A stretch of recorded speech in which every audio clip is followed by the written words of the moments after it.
미국의 스포츠 전문 매체 디 애슬레틱도 손흥민을 집중 조명하는 시간을 갖게 되었습니다. 그 이유는 바로 손흥민 득점왕 여부 때문입니다. 손흥민이 모하메드 살라를 꺾고 EPL 골든부트를 따낼 수 있을까라는 헤드라인으로 손흥민의 역전 가능성까지도 보고 있었습니다. 디 애슬레틱 분석은 사실 호날두가 헤트트릭을 하기 전에 나온 기사였다 보니 더 복잡하게 되었지만 호날두를 추가한다고 해도 손흥민의 기록의 놀라움은 변함이 없습니다. 손흥민은 확률도 무시하는 중이다. 기대 득점이 12골인데 벌써 17골을 넣었다. 손흥민의 행보에 지속성이 있을지 의문일지 모르지만 이미 확률조차 초월한 선수다. 그리고 상황과 주발 상관없이 슈팅이 가능한 손흥민이 더 유리하듯 전하기도 했습니다. 6경기가 남은 상황에서 22골에서 23골 정도에서 결정이 날 거라고 예상하고 있는데 손흥민은 본인 커리어 최다골이 17골이었다 보니 기록 경신은 물론이고 20골을 넘어서 득점왕도 가능한 상황입니다. 그런데 손흥민의 득점왕만큼 중요한 것이 토트넘 최종 4위입니다. 토트넘이 4위에 오르지 못하면 더 많은 지각 변동이 일어날지도 모릅니다. 케인의 맨유, 맨시티설은 수면 위로 또 오를 것이고 선수 보강에 대해 더 예민해지면서 콘테 감독도 떠날 확률도 충분합니다. 왜냐하면 실력 있는 선수들이 오려고 하지 않을 테니까요. 디아즈를 뺏긴 것도 이 때문입니다. 선수 영입을 위해서라도 챔스 진출은 매우 중요합니다. 이미 베르바이는 맨유 이적설이 돌고 있는데 토트넘이 유로파로 가고 맨유가 챔스를 간다면 단번에 이적하려 하겠죠. 은돈벨레 매각도 안 되고 돈은 안 돌고 복잡합니다. 남은 6경기에서 어떤 일도 일어날 수 있습니다.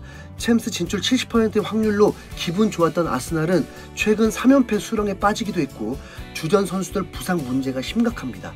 토트넘도 얇은 스쿼드에 아스톤 빌라, 브라이튼처럼 강하게 나오면서 부상이 발생하게 되면 도어티를 잃듯이 무슨 일이 생길지 모릅니다.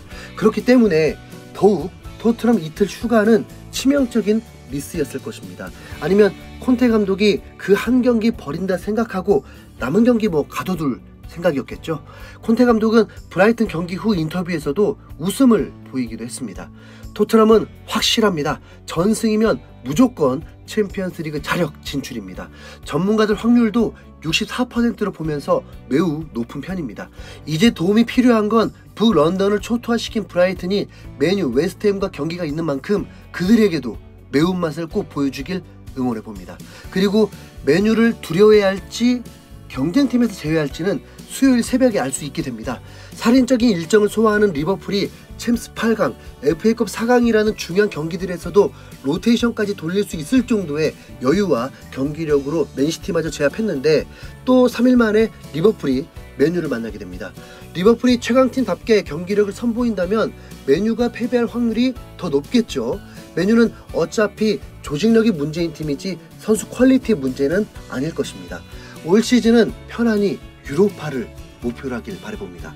그런데 돌아보면 케인의 미국행은 충분히 토트넘의 사기를 떨어뜨리기 충분했습니다.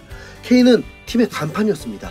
휴가가 주어진다 해도 오로지 남은 경기를 집중하기 위해 쉬어야 할 텐데 간판 선수마저 그런 풀어진 결정을 하는데 동료 선수들에게 귀감이 아니라 오히려 사기를 떨어뜨릴 수 있었을 것입니다.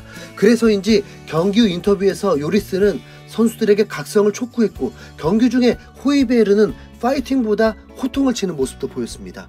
그리고 선수들이 대화를 많이 하고 있을까라는 의문도 생겼습니다. 분명 이상한 경기였다는 거죠. 그리고 케인이 미국을 다녀온 것은 마치 손흥민이 중동을 다녀온 것과 맞먹습니다. 그렇다면 어떤 전문가라도 무리한 것이라고 판단했을 것이고 영향을 미칠 수 있다라고 생각했을 것입니다. 손흥민은 이미 선배들 조언뿐만 아니라 10년 동안의 경험으로 시차 적응에 대해서 노하우가 있을 것입니다. 그런데 케인은 어떨까요? 유럽 안에서만 머물러 경기를 했기 때문에 시차 문제와 오랜 시간 비행기를 타고 난 후 컨디션 조절하는 방법도 몰랐을 것입니다. 손흥민은 영국에서 경기 후 바로 15시간 비행 후 3일 만에 출전하는 경기가 허다했습니다. 물론 컨디션이 좋을 리 없겠죠. 그럼에도 제 역할을 하며 투지를 불살랐습니다. 팀플레이를 했다는 것이었습니다. 이 하나만으로도 손흥민은 더 매력적인 선수라는 것을 알 수 있습니다. 많은 전문가들이 최근 손흥민은 리버풀, 맨시티에서 뛸 수 있다는 너무 당연한 말들을 하는데 손흥민이 토트넘에 있는 이상 이제 토트넘 전설과 더불어 토트넘도 3년 동안만 B클럽으로 만들어버리길 응원해봅니다. 이상 흰수염 고래였습니다.